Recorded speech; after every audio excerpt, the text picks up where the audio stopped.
Lost Cities, The Waters of Myinnkyun's Harbor, by Cold in Gardez, read by Ilya Leonov.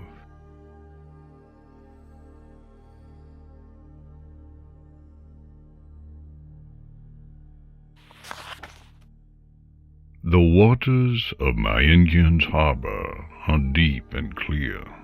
A pony standing upon the rickety wooden dock feels as though they walk across a high bridge that spans an immense gulf.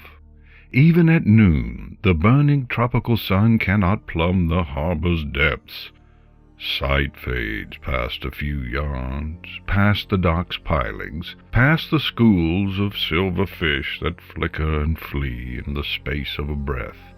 All else vanishes in an emerald fog.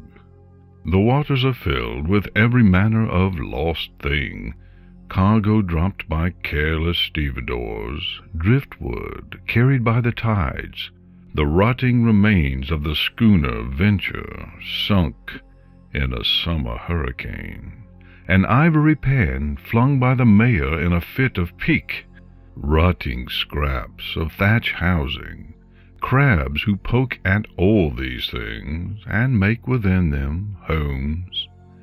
There are bones here as well, 2 colonies worth of bones, 200 lives brought here by fate and fortune, by dreams of warm sand and clear skies, by the allure of salt water, and the heady promise that here, on this shore, they will find what eluded them in all their other ports. Hope makes ponies invincible. It is what gave them the strength to conquer the world. But here, in Myinnkyun's sheltered harbor, encompassed on the east and west by tall cliffs that curl around the port like a mother's arms, nothing remains that resembles hope. There are only shattered houses, broken and leaning against each other for support, and a long picket wall that once protected the colony from the endless jungle beyond. Now it is gap-toothed and ruined, piled high with sand and beach sedge, and with every passing year another piece of it falls and is swallowed by the dunes, and soon only the crabs will remember it exists, as they knock against its buried timbers with their claws, making burrows, putting it at last to some better use than its creators.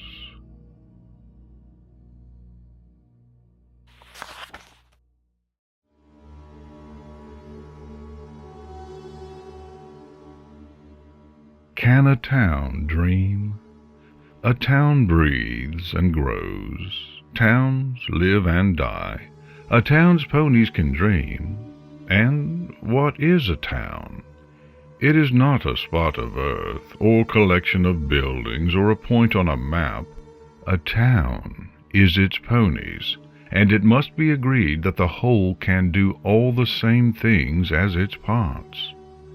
So, Myinnkyun slumbers in the tropical sun, and if its ponies still dream in their watery cradle, then Myinnkyun must dream as well.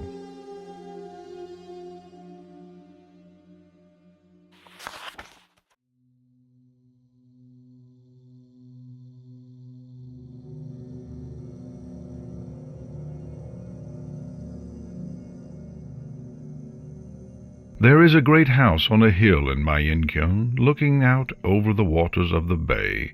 It is porticoed and gabled, and along the roof is a walkway from which the house's master sometimes stood and watched the sea, as though she were a captain, her house a ship, and this walkway a crow's nest.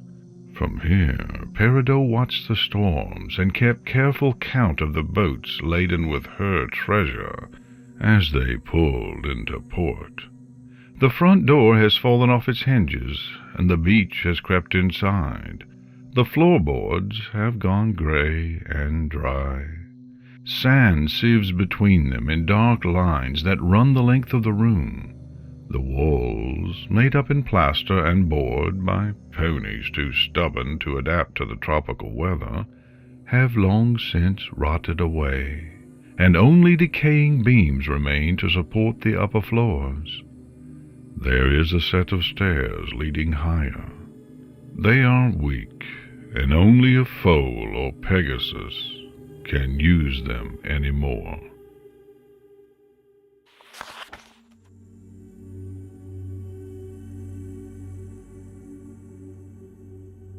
The customs house was the largest building in Myinnkyun. It stood guard at the end of the docks, ready to intercept cargo as it came ashore and claim the crown's share of tax.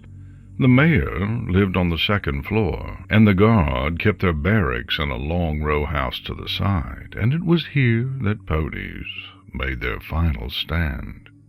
The customs house is cinders now. Black stumps protrude from the gray sand, discoloring it with their shedding ash. Years of storms have swept the rest away. Sometimes the wind carries away the sand, revealing bits of trash amongst the ruins. A guard's spearhead, a minotaur's nose ring, a foal's coral rattle, scraps of paper that somehow survived the fire, filled with ledger lines accounting Myinnkyun's profits. In time the winds return, and sand consumes these things again.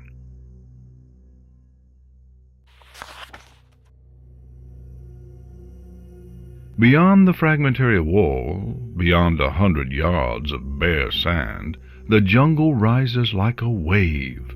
It washes from the mountains in the distant island's heart, lapping here, at the edge of pony civilization. The shadows are verdant and thick within.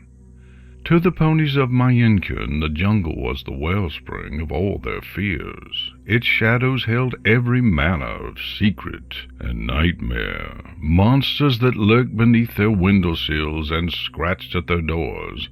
They thought, in their folly, that the jungle held their doom. They barricaded themselves against its darkness and gave free rein to the darkness in their hearts.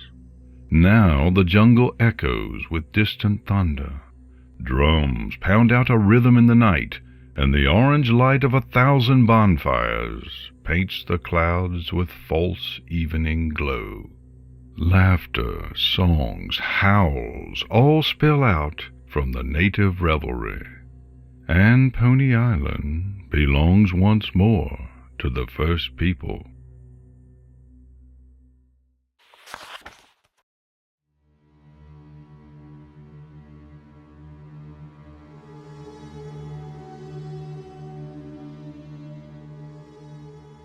In Peridot's home, on the second floor, a bed still sits neatly made.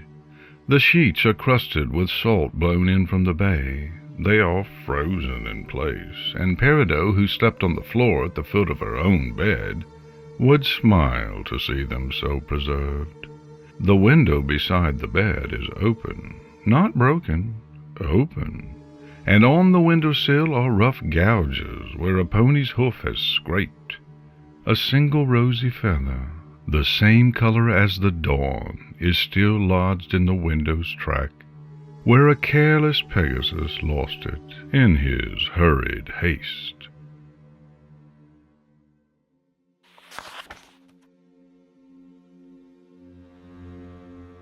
In the waters of Myinnkyun's bay, 200 souls lie dreaming. They dream of love and friendship, and the hope that brought them to this distant shore.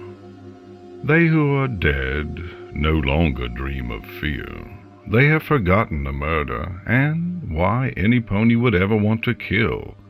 The warm water cradles them, and their dreams are the ocean, and slowly they join with it. They are at peace. Peridot and Little Moth and Dawn Patrol and Moonstruck and all the other ponies of Myinnkyun who bound their fates together in life now reside together here at the bottom of this vast bay. And when all of life's dreams lay before them as a feast, they do not bother to remember the last days of Pony Island, for there is nothing else which could matter less.